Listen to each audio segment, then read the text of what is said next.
నమస్తే అండి, welcome to Telugu capital TV. నేను మీ అడ్వకేట్ శ్వేత. ఈరోజు నాతో పాటు ఉన్నారు నా colleague advocate Shashikanth sir. Sir నమస్తే. నమస్తే మేడం.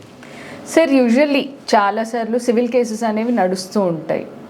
వీటికి కౌంటర్ అటాక్గా అపోజిట్ పార్టీ ఏం చేస్తారు అంటే వీళ్ళపైన క్రిమినల్ కేసెస్ ఏదో ఒక రీజన్ పెట్టి వేస్తూ ఉంటారు, ఎఫ్ఐఆర్ అనేది రిజిస్టర్ చేపిస్తారు. వన్ సచ్ కేసు మనము చేస్తున్న కేసు లాస్ట్ 3 years నుంచి ఆల్రెడీ సివిల్ కేసు నడుస్తోంది. Same cause of action, away contents, అదే కేసు మళ్ళీ క్రిమినల్ కేసు కింద ఎఫ్ఐఆర్ చేసి ఈసారి ఆ అపోనెంట్స్ పైన ఎవరిపైన అయితే ఉందో వాళ్ళపైన ప్రెషరైజ్ చేయడానికి ఏ పాపం తెలియని వైఫ్స్ని కూడా ఇంక్లూడ్ చేయడం జరిగింది. కరెక్ట్ అండి. ఇది అయితే చాలా ఘోరం అండి. ఇది ఎకనామికల్ ఆఫెన్స్ కిందకు వస్తుంది. యూజువలీ ఈ వైట్ కాలర్ మోసాలు అంటారు ఇవన్నీ. ఓకే, ఎప్పుడైతే ఒక కంపెనీలో పార్ట్నర్స్కి మధ్యలో జరిగి వీళ్ళ చెక్కులు వాళ్ళ చెక్కులు వీళ్ళు మిస్యూజ్ చేసుకొని కోట్లలో ట్రాన్సాక్షన్స్ జరిగినప్పుడు ఇది నార్మల్ పోలీస్ స్టేషన్ పరిధిలోకి రాదు. This will get in to economical offence wing.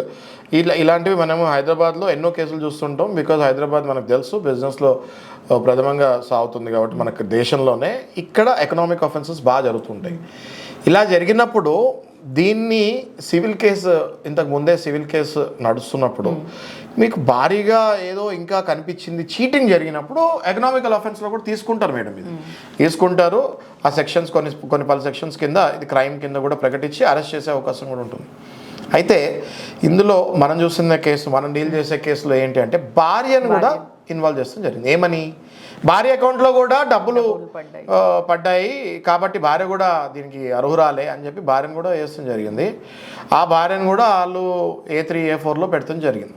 మనం వెంటనే యాంటిసిపేటరీ బెయిల్కి వెళ్ళి బెయిల్ తీసుకొని ఆమెను జైలుకి, ఎందుకంటే చిన్న పిల్లలు ఉన్నారు, వెళ్ళనీయకుండా మనం కాపాడతాం కూడా జరిగింది.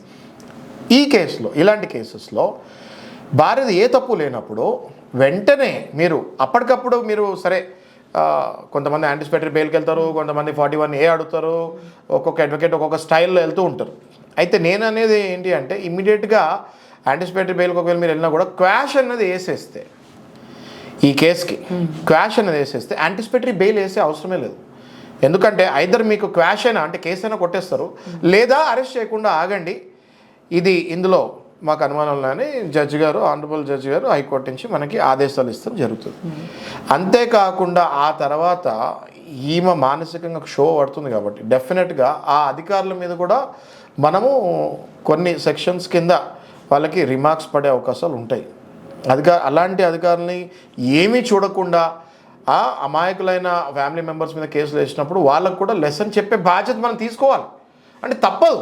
నేను కూడా కొన్ని కేసుల మీద పోలీస్ స్టేషన్స్కి వెళ్తూ ఉంటాను. అప్పుడప్పుడు చాలా చులకనగా కూడా చూస్తూ ఉంటారు. ఎందుకో మరి అది అర్థం కాదు. అడ్వకేట్స్, పోలీసులు వీళ్ళందరూ చాలా చక్కగా కలిసి పనిచేస్తే తొందరగా సొల్యూషన్ వస్తుంది. కానీ ఇక్కడ రాజకీయాలు ఏమవుతుంది అంటే ఒకళ్ళు ఒక్కొక్క సైడ్ తీసుకుంటారు. అడ్వకేట్స్ ఒకళ్ళు సైడ్ తీసుకుంటే పోలీసు వాళ్ళు అప్పుడప్పుడు వేరే వాళ్ళ సైడ్ తీసుకుంటారు. ఎందుకంటే కంప్లైంట్ ఇచ్చిన వాళ్ళ సైడ్ నుంచోవాలి వాళ్ళు. కాబట్టి తెలియని శత్రుత్వం అప్పుడప్పుడు ఏర్పడుతూ ఉంటుంది. అది మన కర్మ, దాన్ని ఏం చేయలేము. కాబట్టి అప్పుడప్పుడు అధికారులు కావాలని చేసినప్పుడు మనం కూడా యాజ్ అన్ అడ్వకేట్ వాళ్ళ మీద కూడా మనం కంప్లైంట్స్ రేజ్ చేయక తప్పదు. మ్యాండమస్ కింద, రిట్ ఆఫ్ మ్యాండమస్ కింద ఏ అధికారైనా తప్పు చేస్తే కంపల్సరీ రిట్ వేసి వాళ్ళకు కూడా మనం రిమార్క్స్ పడేటట్టు చేయక తప్పదు. Okay, thank you.